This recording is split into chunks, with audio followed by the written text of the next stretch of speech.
الله أكبر الله أكبر.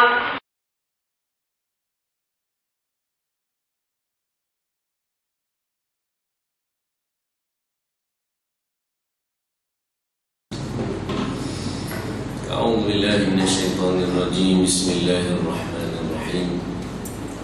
الحمد لله رب العالمين، والصلاة والسلام على أشرف الأنبياء والمرسلين سيدنا ومولانا محمد وعلى آله وصحبه أجمعين. اللهم صل وسلم على سيدنا محمد وعلى آل سيدنا محمد.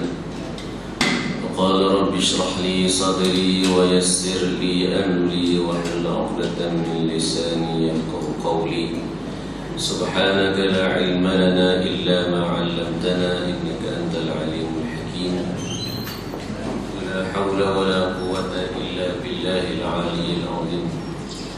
اللهم افتح علينا فتوح العارفين، وارزقنا فهم النبيين وحفظ المرسلين، وإلهام الملائكة المقربين في عبيد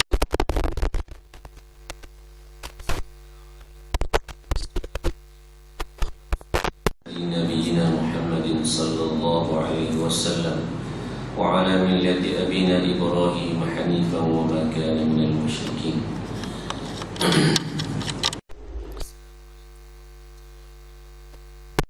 Alhamdulillah, syukur pada Allah Subhanahu wa taala, kita bertemu semula pada pagi ini. Kita dapat menunaikan salat subuh secara berjamaah.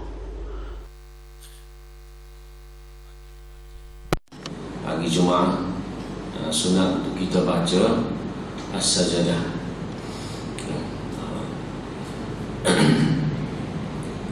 Dan salat subuh disunatkan untuk kita baca ni panjang.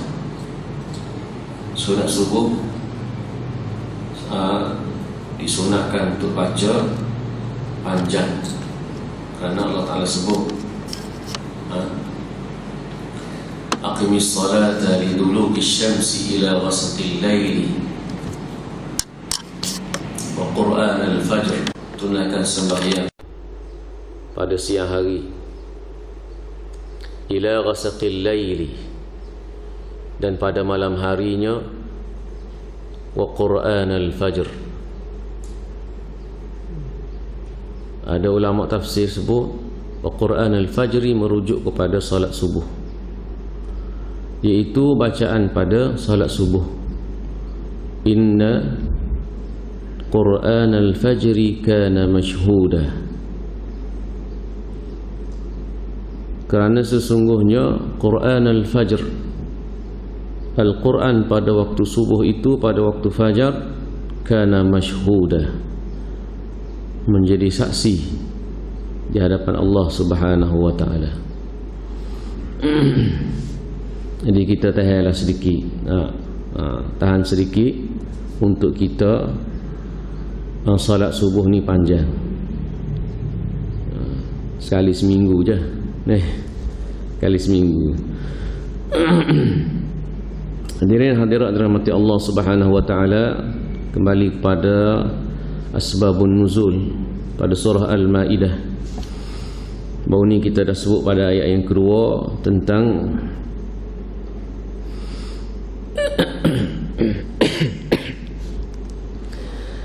tentang larangan Allah Subhanahu wa taala supaya menjaga syiar Allah, iaitu rukun-rukun haji, menjaga dan menghormati bulan haram, serta tidak mengganggu binatang kurban, dan tidak menghalang orang pergi ke Baitullahil Haram. Dan apabila selesai mengerjakan haji, barulah dibenarkan untuk berburu, dan tidak boleh berdendam pada sesuatu kaum. Kamu dengan sebab dendam pada sesuatu kaum kamu menghalang mereka untuk pergi ke rumah Allah. Dan tolong menolonglah pada kebaikan, kebajikan dan juga taqwa, dan jangan tolong menolong pada perkara ismun, dosa dan juga perbalahan. Beringatlah, takutlah pada Allah. Sesungguhnya Allah Subhanahu wa ta'ala sangat pedis balasannya. Itulah yang kita bincangkan pada baru ni. Pada ayat al-birri wat taqwa itu dia merangkumi aspek yang sangat luas. Luas al-birri wat taqwa, segala bentuk perkara yang kebajikan dan juga ketakwaan, maka tidak bolehlah kita mendiamkan diri, kena tolong, kena libatkan diri, memberi sokongan. Sama ada dari segi sokongan fizikalnya atau memberi sokongan dari segi materialnya, semua tu ialah bentuk kita menolong. Dia ada dua sahaja. Sama ada kita nak memberi bantuan kepada kebaikan atau kita membiarkan kebaikan itu tak berlaku,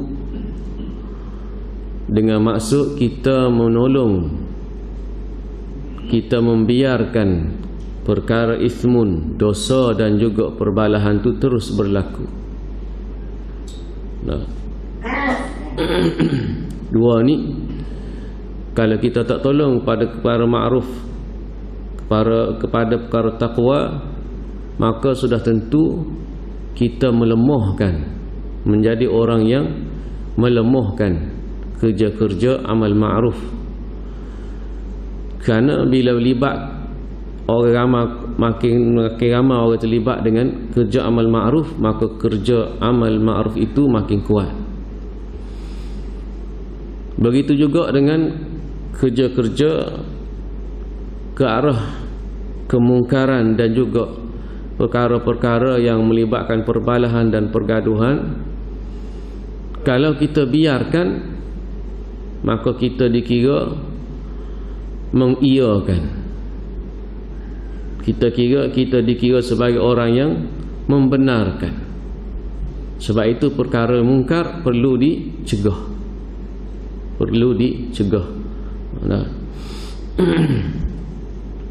Hari ini kita tengok pula satu ayat lagi daripada surah An-Nisa. A'udzubillahi minasyaitonirrajim.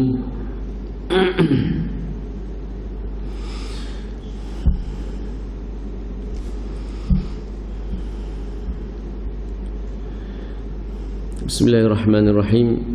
Yas'alunaka maza uhilla lahum qul uhilla lakumut thayyibat wa ma 'allamtum minal jawarihi mukallibina tu'allimunahunna mimma 'allamakumullah fakulu mimma amsakna 'alayhim wadhkuru ismallahi 'alayhi wattaqullah innallaha sari'ul hisab.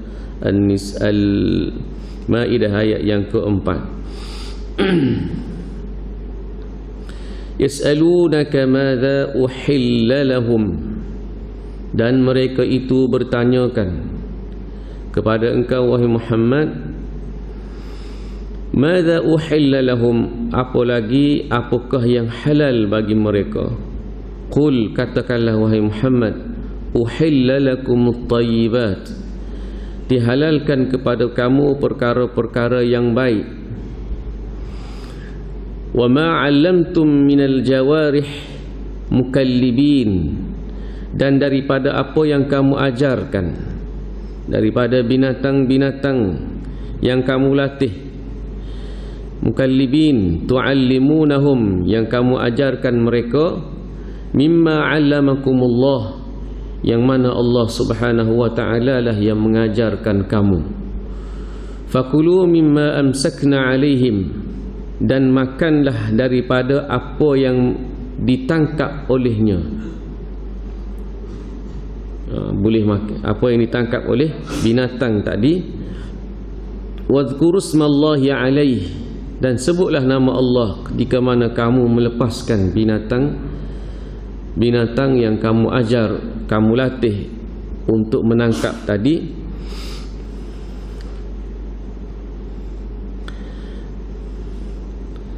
Sebut nama Allah Subhanahu wa ta'ala dan bertakwalah pada Allah Subhanahu wa ta'ala, sesungguhnya Allah Subhanahu wa ta'ala maha cepat balasannya.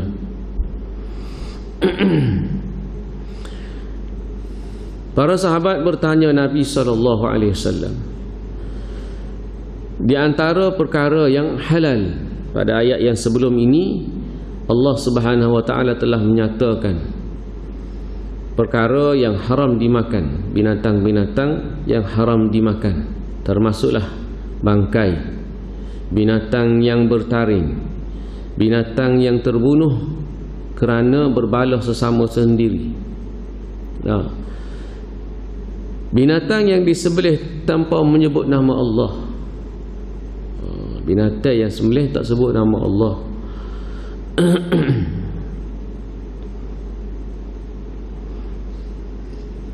Binatang yang jatuh daripada tempat tinggi, dan binatang yang dimakan oleh binatang buas. Binatang-binatang ni ialah binatang buruan. Maksudnya binatang-binatang buruan. Rusa, kijai, apa lagi, pelanduk. Binatang-binatang yang halal yang boleh dimakan daripada an'am, kambing ke lembu ke. Kalau hak jenis liar, hak jenis tidak orang pera ni nak igat payah, maka orang yang melatih haiwan-haiwan minal jawarihi mukallibin, iaitu haiwan yang dilatih untuk berburu. Anjing, serigala, apa lagi, singa boleh ke? Singa dengan rimau tak ada latih dia latih kita dulu. Tapi binatang-binatang ni memang dilatih. Singa ke, rimau ke, dilatih. Anjing dan serigala biasalah. Itu binatang yang dilatih. Maknanya melalui proses ngaji dulu dengan tuan dia. Ngaji dengan tuan dia, dilatih, diajar bagaimana cara nak buru. Kemudian binatang buruan tadi boleh dimakan. Binatang yang diburu oleh anjing atau serigala, kalaulah yang ditangkap oleh binatang buas, tak boleh dimakan. Tetapi kalau ditangkap oleh binatang buruan, kita boleh makan dengan syarat kita menyebut nama Allah ketika mana kita melepaskan binatang tersebut. Kita lepas anjing tu dengan bismillah. Bila bismillah, maka anjing tu awak mari haiwan buruan tadi. Kalau dia hidup, maka kita boleh sembelih lah dulu. Kalau dia mati dah, maka boleh makan.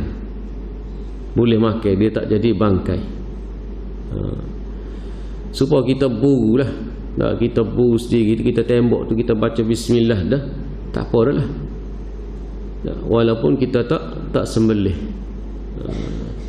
Cuma ada pandangan sebut, kalau binatang yang ditangkap oleh binatang buruan kita tu mati, memang dia halal dimakan. Cuma moleknya kalau kita keluarkan darah dia tu habis dengan cara kita sembelih pula, biar darah tu tubik habis.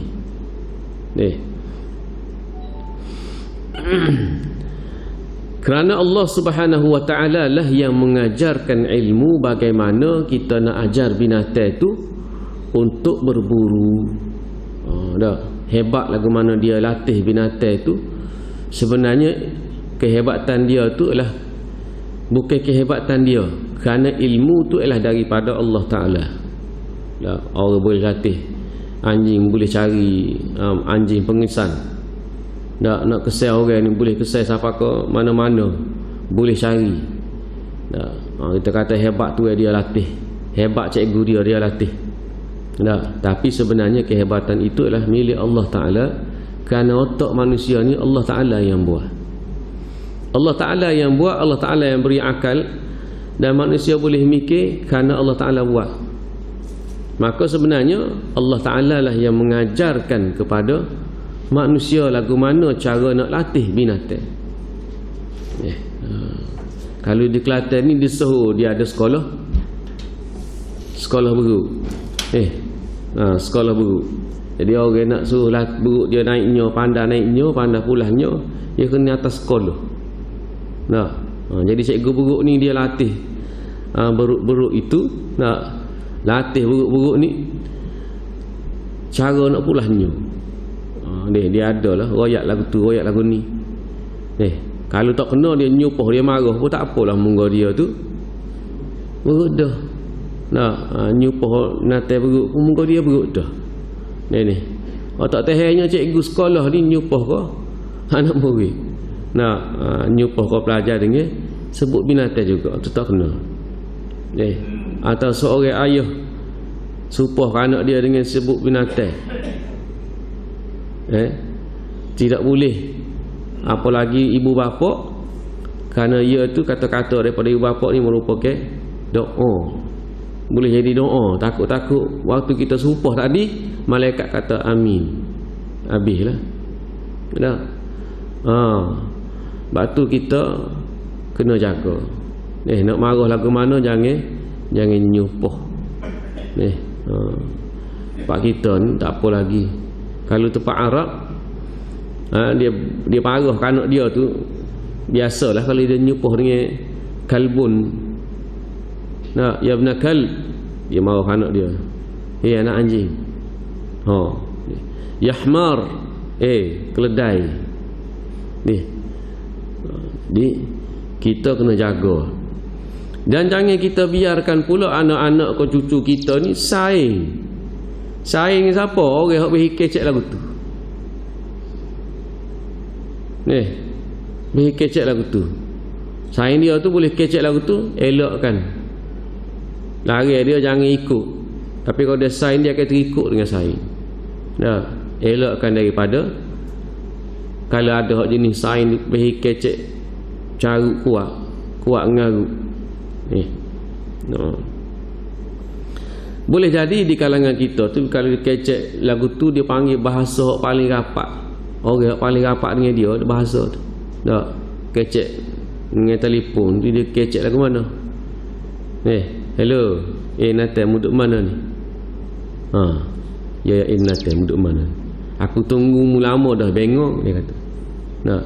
Semua tu bahasa noyak dia saing dia tu rapat benar tu, tahu tu. Tapi tak comelnya bahasa tu.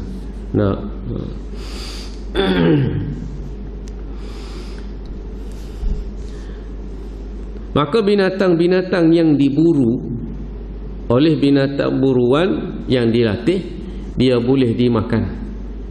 Boleh dimakan. Kecuali binatang itu dimakan oleh binatang buruan tadi. Kita suruh gigat kita, dia makan dia. Dia buat kelik sekerak dah ke kita. Dia kata bagi dua orang itu, dia ambil sekerak. Tak boleh makan lah tu. Tak boleh makan kerana dia makan dah ke dia. Walaupun dia makan tu kaki alik sepoho dia makan. Kijel tak besar mana ni. Dia pun makan sepoho. Dia tak boleh nak sobar nak makan. Tak tahan teliuk, dia makan sepoho. Sebab kelik tu dia tak ada poho dah. Maka tak boleh makanlah kita kerana telah dimakan oleh dia. Itu mazhab Syafi'i. Kalau mazhab Malik boleh makan juga. Mazhab Maliki boleh makan juga. Dan binatang yang diburu tadi, kalaulah dia tu anjing, mazhab kita Syafi'i, anjing ni najis mughallazah, air liu dia tu. Air liu dia tu najis mughallazah. Lepas tu nak buat lagu mana? Maka ikutlah cara kita mazhab Syafi'i. Kalau najis mughallazah, cara bersih dia lagu mana? Bersih dengan sekali air tanah dan 7 kali air biasa. 7 kali air biasa. Nak basuh lagu mana? Basuh tempat dia kekeh je. Nama kan ambil buah dari beledi, ubah air tanah kicoh dalam itu. Tak payahlah lap siapa lagu tu. Cucur, gosok, sapu-sapu sikit dengan air tanah, kemudian cucurlah dengan air biasa 7 kali. Ni dalam dia kekeh ni. Tu kalau kita bawa lalu air tu, dia masuk dalam air tu. Tak payah korek, tak payah tonyoh lah. Biasa-biasa je. Supaya kita nak basuh daripada kena najis mughallazah. Kena tahi apa ni, anjing ko, kena babi ko. Tidaklah siapa kita kena gonyoh tu, siapa nak apa, kulit kita ni siapa merah nyala, nak gonyoh gitu mau dak. Basuh dengan air tanah tu, kita sapu-sapu rata. Lepas tu 7 kali air biasa.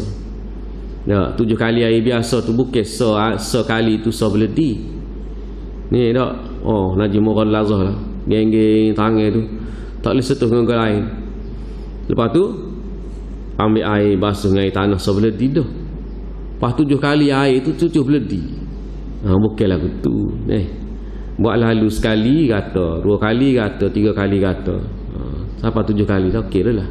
Nak tok di pahit tu kak, buat 7 kali. 7 kali dah tu. Ni.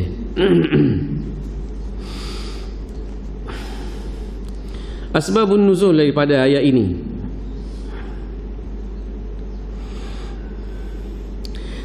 Daripada Abi Rafi' berkata, Ja'a Jibril alaihi salam ila Nabi sallallahu alaihi wasallam fasta'dhana alaihi fa'adhana lahu fa'abta'u فأخذ رداءه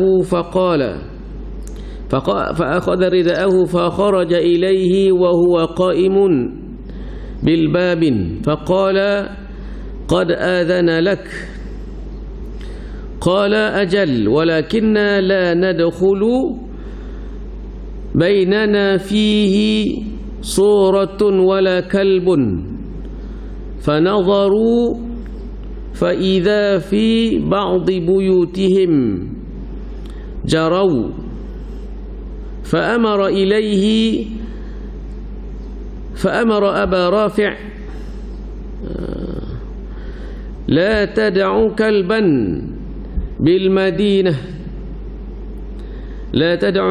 بالمدينة إلا قتلته.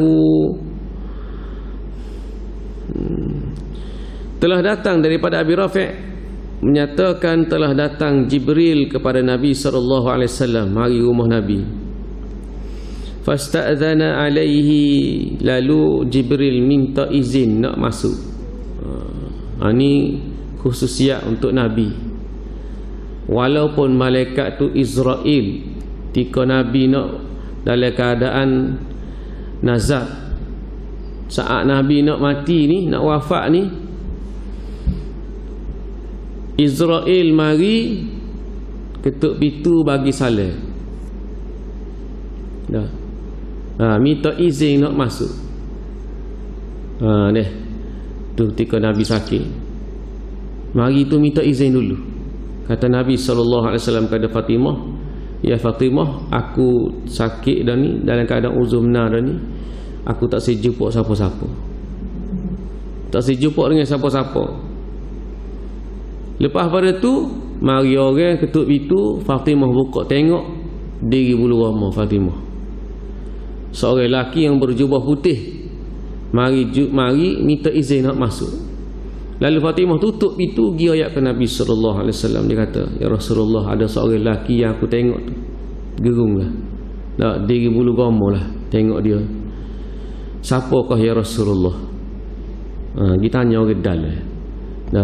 Karena Nabi SAW tahu daripada Allah Ta'ala. Nabi kata, itulah dia yang datang untuk memisahkan di antara kelazatan dunia. Izinkan dia masuk. Siapa dia tu? Israel. Itu untuk Nabi lah. Kita kalau sakit tak payah pesan lah.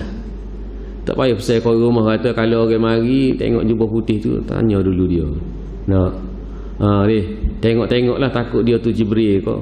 Tak ada. Jibril tu tak minta izin dah. Kalau kita akan masuk, tidak melalui pintu pun dia boleh masuk. Tapi ayat dia beradab dengan Nabi SAW. Malaikat Israel pun beradab dengan Nabi SAW. Minta izin dulu. Jibril mari minta izin dengan Nabi SAW nak masuk, nak mari ziarah Nabi, nak mari jumpa dengan Nabi, minta izin. Lalu Nabi izinkan, tetapi malaikat Jibril tak masuk. Kemudian Nabi mengambil jubah dia, Nabi pakai jubah dia. Lalu Nabi pun keluar tengok Jibril duduk pintu tak saya masuk. Nah. Lalu kata Nabi, kami telah mengizinkan kamu untuk masuk. Kata Jibril, ya betul, tetapi kami tidak masuk. Di dalam rumahnya ada gambar dan juga ada anjing. Lalu Nabi SAW perintahkan untuk mencari anjing dan juga gambar ada dalam rumah. Dan Nabi SAW perintahkan untuk membunuh anjing. Wallahu a'lam. Illa qataltahu. Suruh siapa dia? Abu Rafi' untuk cari anjing ni. Dan adalah di kalangan sahabat, di rumah sahabat ni ada anjing. Ada kata di rumah Nabi sendiri ada anjing. Nah, kemudian Nabi suruh Abu Rafi' hapuskan anjing, bunuh anjing tu. Lalu para sahabat pun buatlah hapuskan anjing ni di Madinah. Tak ada di Madinah habis anjing.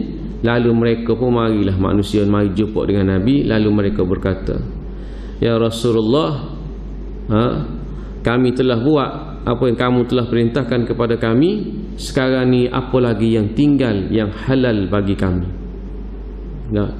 Lalu Nabi SAW bacakan ayat yang kita baca tadi, iaitu dihalalkan kepada kamu tayyibat, yang mula-mula sekali at-tayyibat daripada makanan-makanan ni.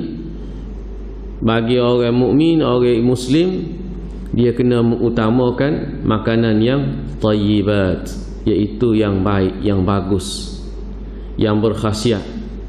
Yang berkhasiat yang mana dia ni memberi manfaat kepada tubuh badan kita makan.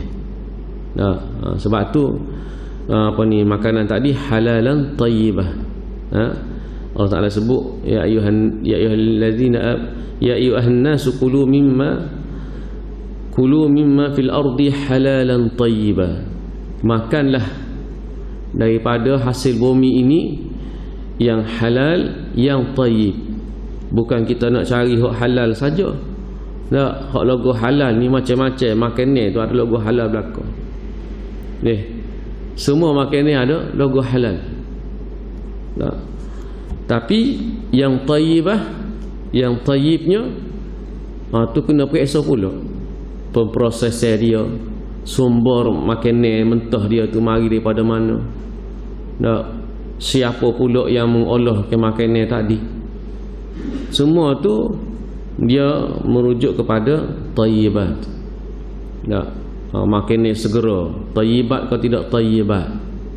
Ni burgernya, sosisnya. Tak. Kalau di Malaysia dulu awal-awalnya burger ni hak sohonya burger orang Islam, nama dia Ramli. Burger Ramli, dan memang tu dia nama Haji Ramli. Dia buat burger tu kerana tak payah nak dapat burger yang sumbernya halal. Tak. Jadi soholah mana-mana sehingga dia dibawa masuk ke Singapura. Bila dibawa masuk ke Singapura, burger Ramli ni diharamkan. Tak boleh. Tak, bila cek-cek kerana daging yang diimport untuk proses daging lembu ni, untuk buat daging burger ni ialah daripada India. Daripada India. Jadi dalam negara dia ni, negara dia tak membenarkan daging daripada India dibawa masuk. Kita pun kalau boleh homemade tu buat sendiri tu lagi baik. Kerana daging yang diproses ni kebanyakannya telah dimasukkan bahan pengawet. Memanglah banyak kenya makanan-makanan segera itu ada bahan pengawet. Makan ni berbentuk lagu tu lah yang diproses. Ada pun hot frozen, kari pak tu gapo tu tak apa. Yang tayyibatnya yang seperti itu.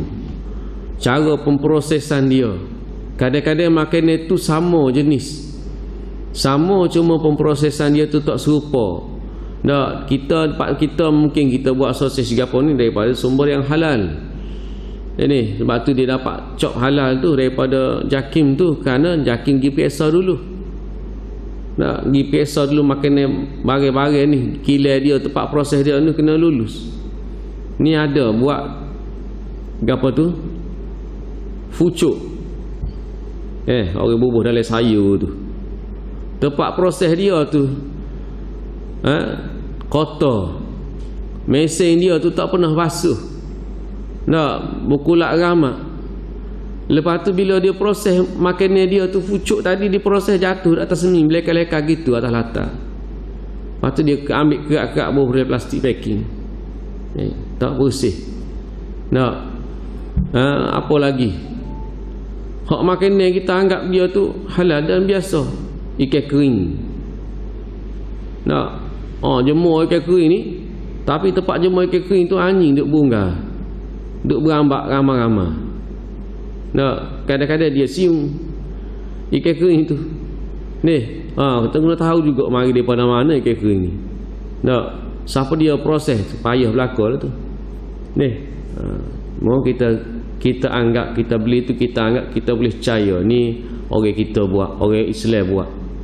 Dah sudah tentulah makanan tadi yang pertama kita pilih pembuat dia adalah orang Islam dulu. Nak ambil makanan yang tak diproses oleh orang non muslim, dia tak tahu dah. Nak hak mana tayyibat tidak tayyibat, halal tidak halal, syubhah tidak syubhah. Ini kalau dia ngaji sekalipun dia non muslim, dia ngaji bab sembelih, dia ngaji belajar bab sembelih, cara melihnya sehingga putus 3 orang semerihnya dengan orang halkum putus belaka molek, tapi dia je sembelih. Tak halal, tidak halal untuk dimakan. Dia kata macam mana tak halalnya? Sebab Allah Ta'ala sebut mestilah disebut nama Allah. Sebut nama Allah. Tapi kalau orang Muslim yang sembelih tak sebut nama Allah pun tak apa. Sebut tu sunat. Sebut nama Allah ni sunat. Yang orang Muslim, orang perempuan sembelih pun tak apa, boleh makan. Yang disembelih putus kepala dia, halal makan juga, cuma hukum sembelih siapa putus kepala makruh. Kita ni pula putus kepala tak si makan tu. Tak si makan. Dulu amo ikut program kursus sembelihan. Kursus sembelihan kita buat di Kuala Kerai ni, di Sungai Pah, Kuala Kerai. Buat kursus sembelihan ni peserta dia ada lelaki dan juga perempuan, pelajar-pelajar kolej. Jadi sembelihnya kambing, ayam daging, burung puyuh. Burung puyuh tak apalah, mudah. Tapi orang tak biasa ni, dia gerun dia tu lebih, menyebabkan dia pegang highway tadi dia tak ingat. Tak pegang lah ke mana, pegang tu habis tak kemah keming. Ini kalau burung puyuh tu kan putus kepala belakang, dah meleh tu habis tak seru kerak tu, nak ayatnya kerak supaya nak kerak. Kita nak kerak nak bagi putus orang je. Tapi kalau tak biasa dia tekan habis putus kepala. Ayat tu putus kepala. Muka sama perempuan dia pegang ni, hok dia pegang tu sore, hok dia tarik sore. Pegang bila-bila tarik, kawan ni meleh juga habis tai dengan pisau tajam pula putus kepala. Bila siap habis belakang sembelih, sia-sia belakang masuk, betul hari tu Jumaat, sudah mai jemaah umum untuk suruh pakat makanlah nasi dah gula belakang siap dah. Orang kampung ni dia dapat maklumat dah. Orang tengok dia kata hok meleh tu putus kepala. Ya, orang putus kepala, ayah habis putus kepala meleh. Sepuyuk dam besar tu tak makan belakang orang kampung, sebab ayah putus kepala. Putus kepala tak apa, boleh makan. Boleh makan, halal makan. Cuma hukum pak tu sembelih putus kepala tu yang makruhnya, bukan makan binatang yang disembelih putus kepala tu makruh.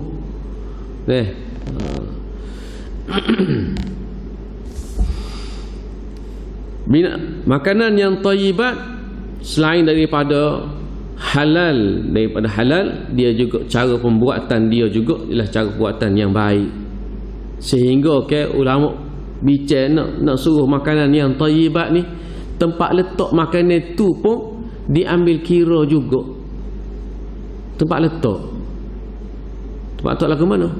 Kita beli makanan buah ke sayur ke ikan ke, kita balik rumah kita tak talatal.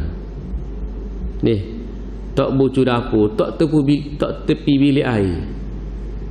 Tak. Cara tu dijaga. Nak ayatnya kalau boleh jaga sampai tahap tu lagi comel lah. Nak pemprosesan tempat yang bersih, cara dia buat kita kenal dia ni buat molek. Itu nak jaga semua yang thayyibat, yang baik-baik. Nak yang sembelihnya disembelih dengan cara yang ihsan. Cara ihsan. Ni kena ada ihsan juga sembelih ni. Nak kau pisah tu geligih sembelih binatang, seksa dia. Satu. Nak lepas sembelih tu terus lepas ada air panah lalu. Tak tahulah mati tu sebab kena air panah kau. Dia akan jadi dua, sebab air panah atau sebab sembelihan. Nah, semua tu kena ada orang panggil jaga. Jagaan lah bagi orang nak jagalah dari segi pemakanan tu. Nak masuk bahan-bahan macam-macam lah dalam makanan dijaganya. Nah, kerana pemakanan tu dia memberi juga kesan kepada kehidupan seseorang. Kita ni terkesan makanan yang banyak perisa, nak berperisa, tambah perisa ni nak suruh bagi sedap. Nak suruh bagi sedap, tambah perisa banyak barulah sedap. Nak lepas tu kat makan tu kat ni meta tu belum dah tekak selalu. Tu tanda dia tu banyak ajinomoto lah tu. Makan je belum dah tekak. Tu tanda banyak ajinomoto. Ni jadi perkara-perkara tu boleh menyebabkan kesal sampingan yang dalam jangka masa yang lama. Dalam jangka masa yang lama, makanan-makanan yang diproses juga memberi kesal kepada otak manusia, otak kita. Batu anak-anak tidak digalakkan sangat makan makanan lagu tu. Ni tapi kat lagu tu lah. Nak mana-mana je ada berlaku. Itulah makanan yang mudah untuk disediakan untuk dijual. Ni nak banding dengan makanan-makanan lain, kena proses dulu, kuih-kuih ni kena buat dulu. Hak ni beli kedah hak mentah, balik goreng. Tak. Tapi walaupun dia mudah, tapi sebenarnya dia tak bagus. Tak bagus untuk jangka masa panjang. Dia boleh menyebab kepada kanser, dia boleh menyebab kepada penyakit-penyakit lain. Itu antara yang thayyibat. Dan binatang-binatang buruan tadi yang kita sebutkan tadi ialah seperti pemburu, binatang-binatang memburu ni yang dilatih. Adapun binatang yang kita tengok anjing tadi, dia gonggong binatang. Lepas tu dia tu kita tidak latih. Pera tidak latih untuk berburu. Pera awak jaga kebun. Kalau dia igat binatang tu, hak mati dah orang kita. Tak boleh makan. Tak boleh makan. Tapi kalau hidup boleh makan lagi, kita sembelih. Itu antara yang disebutkan.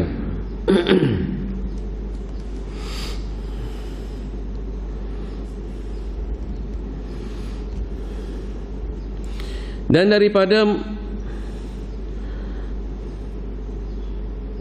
Sa'id bin Jubair menyatakan bahawasanya Anna Adi bin Hatim dan juga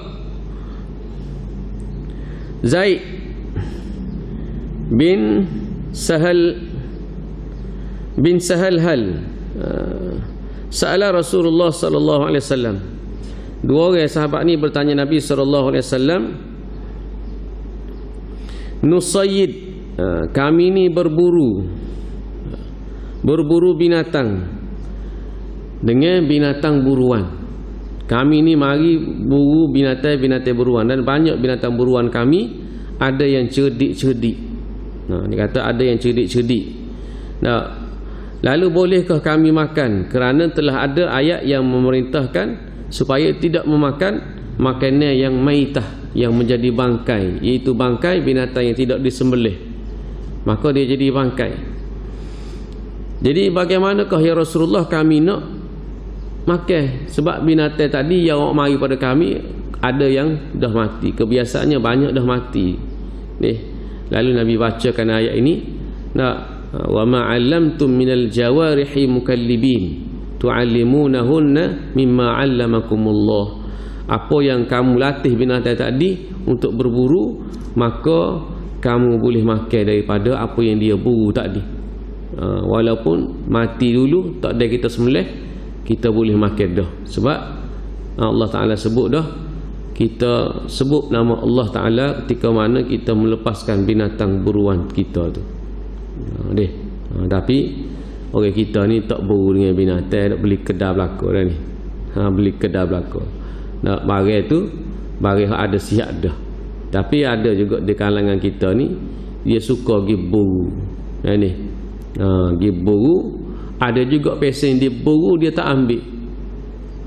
Dia tembok-tembok, dia tinggal. Ada juga lagu tu. Dan orang kita ada suka-suka nyari orang jual binatang buruan. Kalau di Gua Musel ke, di Belah Jeli ke, ada lah orang jual. Ni jual tu hak kena hak dia tembok lah. Hak dia tembok. Orang asli ada hak dia supi ke, di tembok hak dia supi. Kita tak tahu hak mana halal. Kalau tuai tu tidak Islam kan, tak boleh belilah. Ni kalau dia Islam, kita yakin, kita percaya ataupun kita bersangka baik, dia sebut nama Allah ketika mana dia buru. Kalau non-Muslim, tak boleh dah lah. Dan sebelum daripada itu, ayat yang sebelum daripada itu pun sebut sembelihan daripada orang ahli kitab. Sembelihan daripada orang ahli kitab boleh dimakan, boleh dimakan. Tapi dululah ahli kitab lah ni, tak ada lah ahli kitab ni. Tak ada ahli kitab. Jadi binatang tadi kita nak beli ayam ke apa semua ni, kita pilih daripada sembelihan orang Muslim. Nak beli daripada sembelihan orang Muslim. Kerana setengah-setengah non-Muslim ni, dia pun suka makan hak disembelih juga, hak kita sembelih. Dia sendiri pun sembelih juga kalau dia nak makan. Tapi sembelih dia dengan kita tidak sama. Tidak sama. Kerana sembelih kita orang Muslim, orang yang beriman, orang yang beriman pada Allah Ta'ala. Walaupun sembelihan kita tu kita tak sebut bismillah pun boleh makan juga. Tapi kalau kita sebut bismillah tu lagi comel lah.